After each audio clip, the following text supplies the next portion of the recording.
Yes, YouTube, what is going on? We are back with another Irish edition of UK Prison Stories. Brought to you by your host with the most, Carlos Aldredos, that is me. Before I continue, I just want to say a big shout out to a member of my family, a very special lady. We have travelled all the way to Salisbury today, last night, stayed in a lovely hotel, lovely little pub, to see a very special member of my family who's in a hospice. Unfortunately, we couldn't get to see her because she's had a turn for the worse, and she wants people to remember her as she was. And she was a very beautiful lady. It's not been a wasted journey. We're going to go to Stonehenge today and do a few touristy things, but big shout out to a very special lady, my family member, and yeah, I'll see you soon. Now, Northern Ireland, it's part of Britain, isn't it? Prisons that I'd never heard of. Magilligan prison, there's 3 prisons on this. Northern Ireland is part of the UK, is part of Great Britain, and Magilligan prison. The overall average daily prison population increased by 12.8% during the 22-23 calendar year to 1,685. It shows how small Northern Ireland is, yeah? 1,685 prisoners are in Northern Ireland. Sorry if you can hear the cars going past. I am in a car park. The male population increased from 1,428 to 1,607, while the female population increased from 66 to 78. I can guarantee you those 78 women are the same women, in and out. It's not 78 new women every time, is it? It's in a way, it sort of like shows the sadness of prison, because prison is just the same old phases, in, out. But when you see it in such a small number like that, it sort of like sticks out more, because you're thinking that is going to be, that'll be like a family. They'll know each other inside and out, and personally, they probably all live down the same street. 78 people, that's nothing. The remand population increased by 11.2% to 607 during the 22-23 year, from 546 the previous year, and is at its highest level it's ever been over the last 8 years. Tell me something new. Tell me one place on Earth, probably, where the prison population is declining. Maybe in places like Finland and places like that where they do it different, where it's all about rehabilitation, but in the Western countries, America, tell me one place where it's going down. During the 22-23 year, the average daily immediate custody population increased by 13.5% to 1,608. This is the highest the immediate custody population has been since 1617. Prisoners aged between 30 and 39 years made up the largest proportion, 36.2% of the average daily immediate custody prison population, and the remand population, 34%.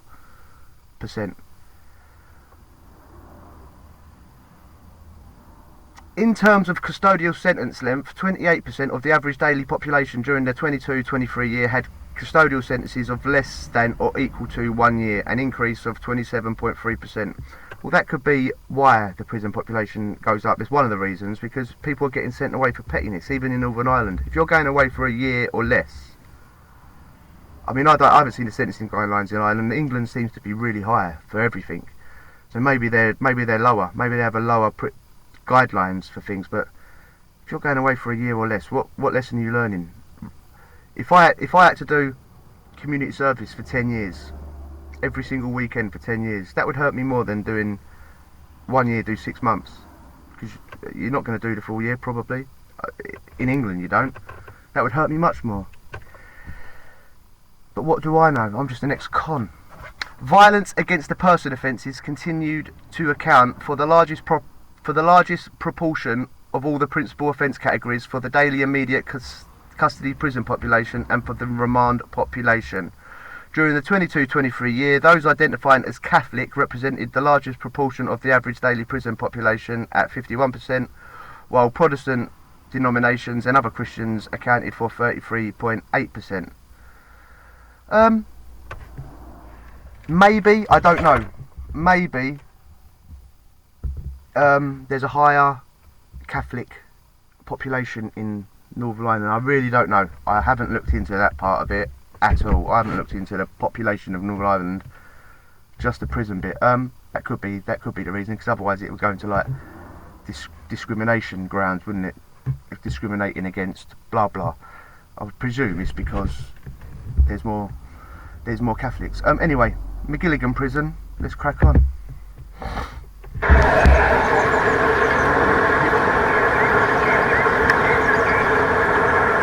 Through the years of drinking, like, you know, I ended up in police cells and with a bit of fighting and stuff like that, you know, but this was completely different this time, you know.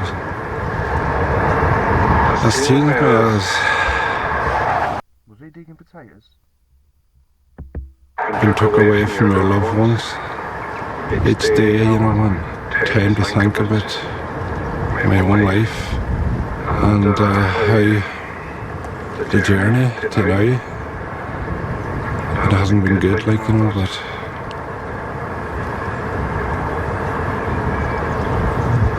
I just don't know. You look into the eyes of the man. You look into the eyes of that man there. He doesn't look happy, does he? This looks like the eyes of a man that's lived a life of regret. To me. Doesn't look like he's flossing or bigging prison up.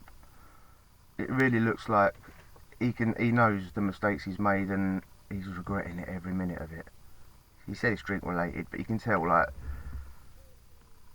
he doesn't look happy one bit, does he? Yeah, so, like, I did a video the other day with two geezers being interviewed, one lifer, one geezer doing 13.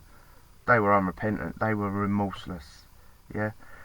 I'm not even knocking them, it is what it is, isn't it? So a lot of people are like that in prison, but a lot of people are like this as well. You see them, they walk around and they say the eyes are the windows to a person's soul, and if you cover up a person's face and just see their eyes, you know exactly who they are, I should say. And yeah, do it to this geezer. Jesus Christ, he'll have nightmares for a week.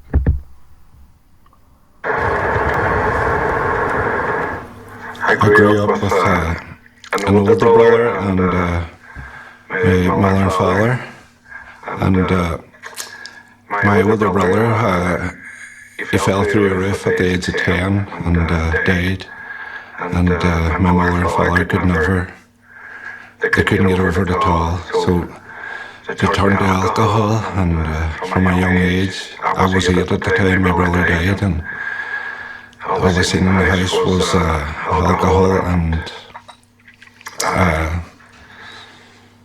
fighting and violence, you know, from a very early age, and that's all I can remember from my childhood.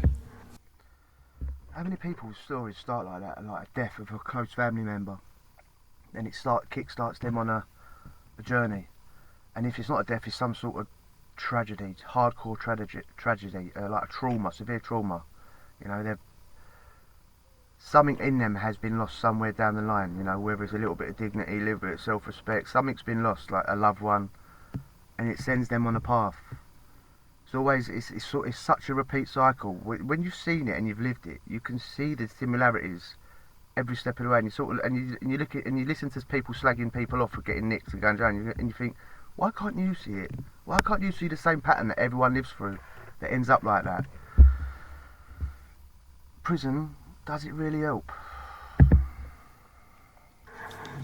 I would say probably the age of 14. I think I took my first drink.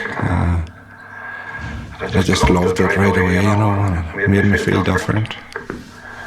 It gave me more confidence. Just made me feel part of the gang, you know what I mean, like, you know, and I wasn't shy then, like, you know, but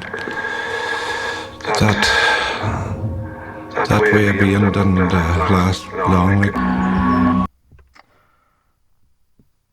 How many people have got that story? Drink is, in all fairness, the world would be a better place if drink didn't exist, wouldn't it? It would. We all think it's an up part and it gets us going and it gets the party started and it bonds us with our mates. It's a depressant in reality. It's a depressant. And if you're drinking it on a bad mood, it's going to blow up whatever emotion you're feeling at that precise moment in time. So if you're on a bad mood anyway, or on one anyway, like a severe downer, the drink's going to make it worse. Drink never makes anyone more happy. I mean, and the next day, I don't suffer from hangovers, yeah? How lucky am I? I've never had a hangover in my life. I think I've had 2 or 3. One of them was in prison drinking hooch. I think I've had 2 or 3 hangovers in my whole life. If I had a hangover every single time I drink, I wouldn't drink. But I get that, this is probably my hangover. I get that depressed feeling the next day. Yeah. No one has a feeling of elation the next day, of, you know, feeling really happy and let's go out and, you know, take over the world. It's a depressive feeling. You don't want to you start thinking about all the problems you've had in the world. Most of them are nothing, but you sit there and get really down about them. And that's what drink actually does. Drink is a depressant. It's a fact that it's a depressant. But it starts off fun, doesn't it? We all do it when we're kids, meeting up at the park. For me it was Haynes Park. Big up the Gideon Park massive. Going over to Haynes Park, drinking a couple of bottles of Red Square and getting absolutely minging. And you're all laughing and getting on the roundabout and puking up, and it's great, it's fun, isn't it? And you're laughing at your mate as he's over there puking up at the pavilion, sticking his finger, like, it's all funny, isn't it? And then years and years later you end up like this geezer. Or drink, or, you know, in a few years time after that initial fun period, you're getting nicked, you're going out, you're drinking, you're still young, and the drinking leads to you getting nicked. How many times have you had a fight in the town centre? It's not because you really are trying to defend anyone's honour, yourself's honour, your bird's honour. It's because you're drunk, and your ego becomes the size of Mars, doesn't it? When you're drunk. Yeah, the world would be a much better place if drink never existed. If every bar was filled with bags of weed, it'd be a much more mellow and happier and chilled place. A good wife, who still with me, you know. We got married at the age of 24. I was 24, you know. She was 19. I promised her a lot too, but I couldn't keep them promises. Don't we all, mate? We promise everyone in the world, don't we, geezers? We mean it when we say it as well. It's the thing. Any geezer on the planet, any man on the planet would pass a lie detector test when he's sitting there making those initial promises. Promising everyone in the world. And he'd pass because he'd be telling the truth. It's just life. Life takes over, doesn't it? Life's a bitch sometimes.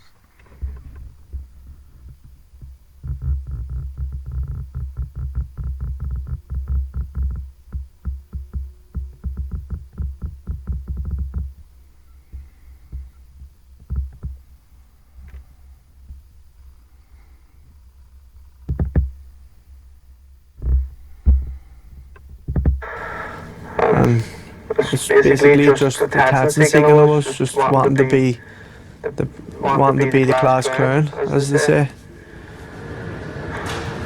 Done a level 1 or 2 in painting and decorating down Twin Stars, and I got kicked out of the air for smoking cannabis in the toilets, and then I started into hanging around with people like who were into robbing shops and burgling houses and stealing good car keys, and just then I seen what they were doing and seen the money that they were making, and I just joined along with it and liked it. It was an experience. Another tried and trusted method, isn't it? You see the older boys, a little bit of dough about them, you think they're going to be millionaires by the time they're 30 through nicking car keys, and you're full in. You're jumping in head first, thinking you're going to be the first ever millionaire burglar. It was a buzz. It was a good feeling of police chasing us and getting away and stuff, and then having lots of money at the end of the night and having a drink, being able to stay out all night with new friends, with having girls and all, having parties and stuff. It's just the thing in West Belfast that was happening at the time, and it was enjoyable. It wasn't just West Belfast, mate. It was everywhere. It was definitely in Romford as well. Yeah, when you're young, you're not thinking of the consequences, are you? You're not thinking of, I better put this bit of money away that I've just somehow managed to get. You're just being ridiculous with it, and then the more ridiculous you get with the money, the more the crimes escalate, and the smaller the gap in between when you're actually doing it. But before you know it, well, you're not earning money, you're just in and out of jail. You're not earning nothing.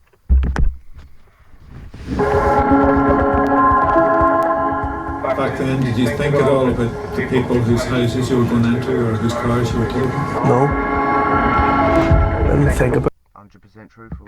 the people or how they felt, or just all we were thinking about was the buzz at the time of getting the key and driving away and going over 100 mile an hour and stuff and selling it maybe the next morning and getting new clothes and new Nike Air Max and stuff and getting takeaways. Come on, mate, you can take the boy out of council estate, can't you? Takeaways and Nike Air Max, well, you can't blame him. Well, that's what you'll spend a dough on. Got no money, but you got a fat trainers collection. Yeah, that's if he'd have said 110s or something, mate, I'd have died on the spot. If he'd have said what 110s and Machino shirts, I'd have died here and there. Two well-known men from the state. I'm not going to say who they are, but they give me a warning and says if it carries on, I'll be severely dealt with. And obviously, it never took no heed of it, and still carried on. I never seen them. I was always out during the night working. Well, as I say, working. I was always out on the scope looking for cars to steal. What do you reckon? Do you reckon he was kneecapped? It's a bit of a tradition in Northern Ireland, isn't it? To get kneecapped if you're a troublemaker. What do you reckon?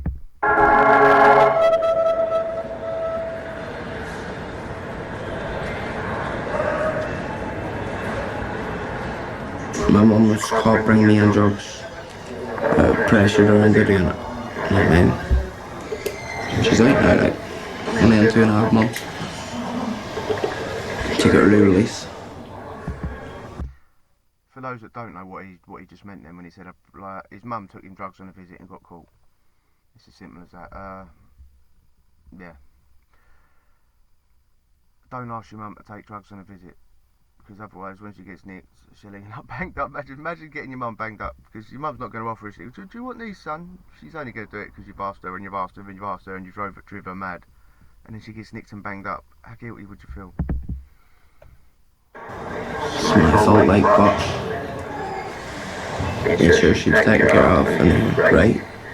I mean, that's who she was. Everything's good. Everything's good.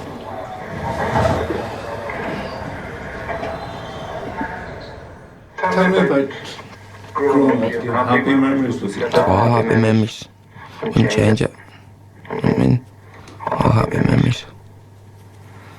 Tell you, Jeff, there's no really bad ones. Aside from police busting the house and all the odd time, but I never got anything. I mean, that's it. I mean, I'll be alright with it, but they didn't get anything, so that's classed as a good memory. Good son. I think he's going to fall under the unrepentant category. the fortnight I was selling dope and grass and coke and all. And was your dad ever in prison then? Oh yeah, he was. Started taking blues, and then I just changed them. Sorry to keep stopping it. Blues, Valium. That's what he said. That's what he means. Blues are Valiums. He stopped taking all that now. He's back out, so hopefully that's his last time.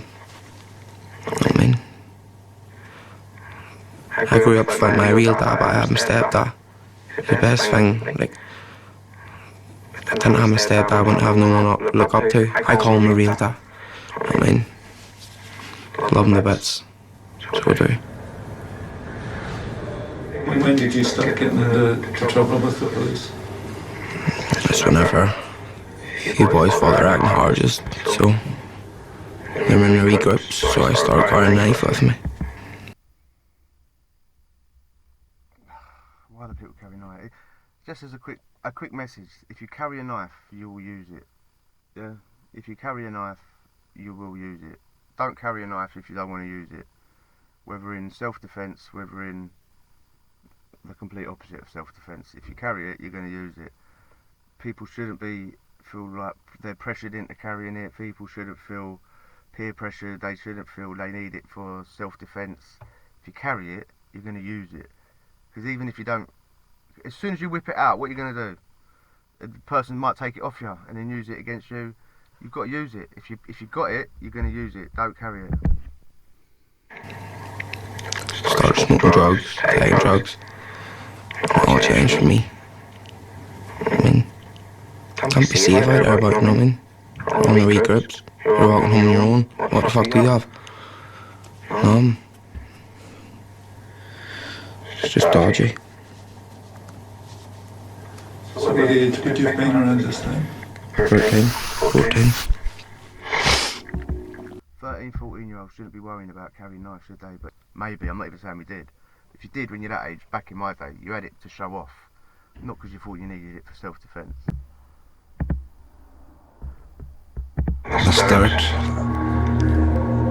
start of my probably drinking career then was just depression and fights and blackouts. Didn't remember what I'd done or said to somebody, and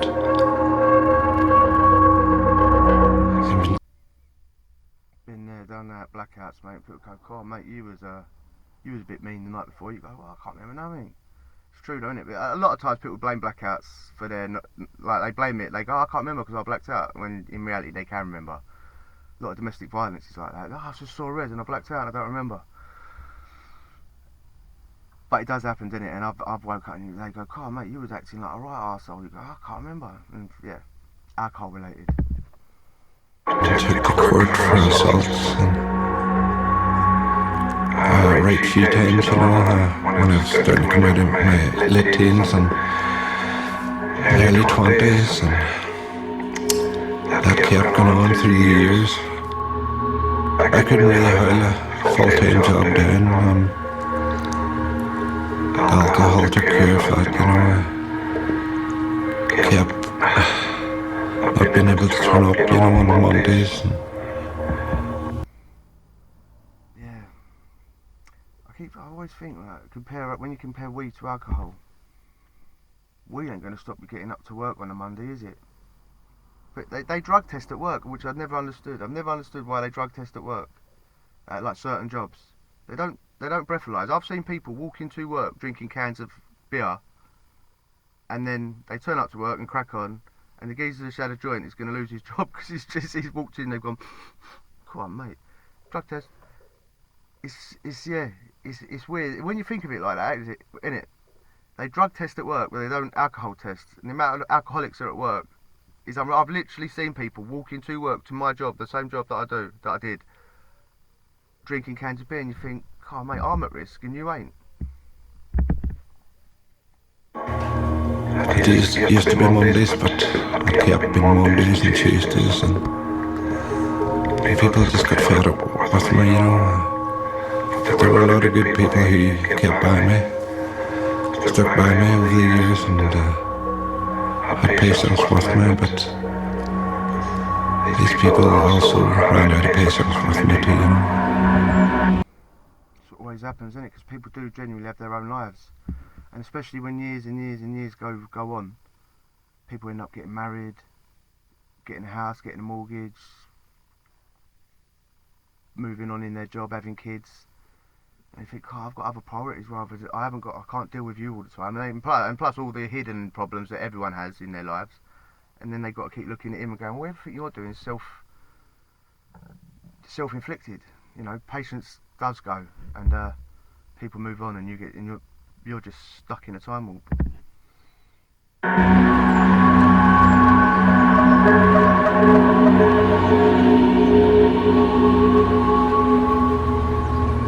I'm 50 years of age now, and a lot of time to think here. And money is the day, and hour I think about when I get out again, you know. Think about able to do without alcohol, how am I going to get by? But this time I've come to a real rock bottom, you know, in my life. Imagine worrying about that. Worrying about alcohol, worrying about when you get out, when you know, how you're not going to drink. And drug things, like worrying about, oh, I can't ever take this again. Like worrying about being a drug addict and not. I never thought like that in prison, which probably could have been a mistake. I didn't care, man. I didn't care. I'd done all my rehabilitating out on road, on the street. You know, I reeled myself back in on the street. In jail, I never had them thoughts. It was always, oh, when I get out, God, that first night's going to be unreal. Yeah, I never once thought like what he's thinking. I always think, oh yeah, man, I can't wait to get out. I'm going to shoot straight over the road, go and get a beer on the walk to Yates's, Weatherspoons, whatever. Yeah, I've never thought like this geezer, and maybe I should have.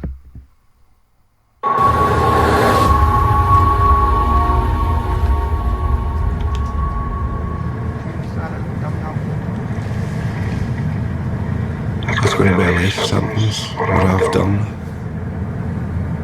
The guilt and the shame I feel like, you know, and the sorrow. I'm still not going to bring this man back, you know, and as I said, this man will never come back again. I'm sorry for a minute just again.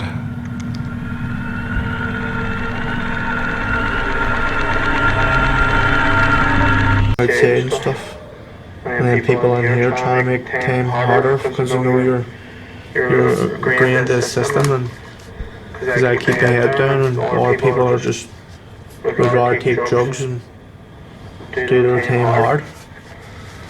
Now as time is getting a bit older, I know what way to do my jail is to just walk away and just have the benefits of what the jail can throw at me, do my time peacefully and crack on, and try and get into a better enhanced regime. Can't get much better than having an old phone in the cell. You can just ring and talk away at night, whatever, and your family and friends. And there's your CD player, and your kettle of water, and TV, DVD player, there's CDs. But I'm looking forward to getting out and just getting on my feet and getting in contact with my wee daughter who I haven't met yet. So I just hold that thought and just crack on with life in here and get out as soon as I can so I can get all the good things to come. To me, we're meeting the kids again and stuff. So hopefully get a job also when I'm released. That's another main factor. Getting a job when I get out, going for my lessons, getting my driving test instead of driving illegally. I want to try and get legal. Focus on your kids, mate. Yeah, they'll be the reason you are turning it around. Not for a job or a driving licence. The real reason you're turning it around is for your kids. Focus on them, man. Jail, there's nothing good about jail. Jail can't give you nothing good, mate. Just get in, keep your nut down. Say yes, yes sir, yes sir, yes sir. I agree with that, sir. Do all the courses. Say yes, yes, yes, yes, yes. So you pass them all. Get out, mate. Say yes, yes, yes to probation. Yes, yes, everything's great. Get that done and dusted. Then worry about your kids.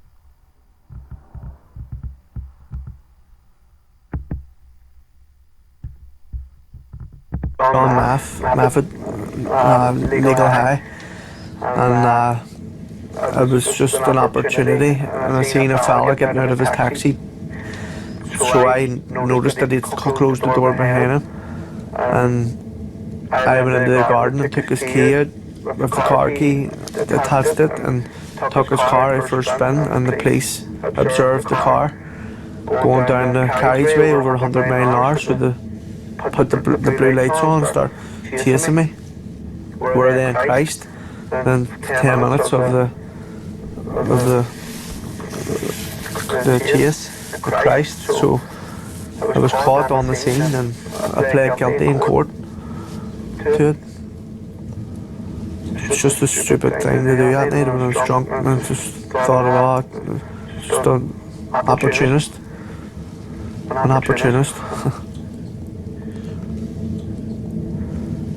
Also, I'm in for false imprisonment and AOBH along with the burglary and the dangerous driving. So I got 3 years for each set of offence. I was out on bail for the false imprisonment and the AOBH whilst I committed the burglary and the dangerous driving 4 weeks later whilst I was on bail.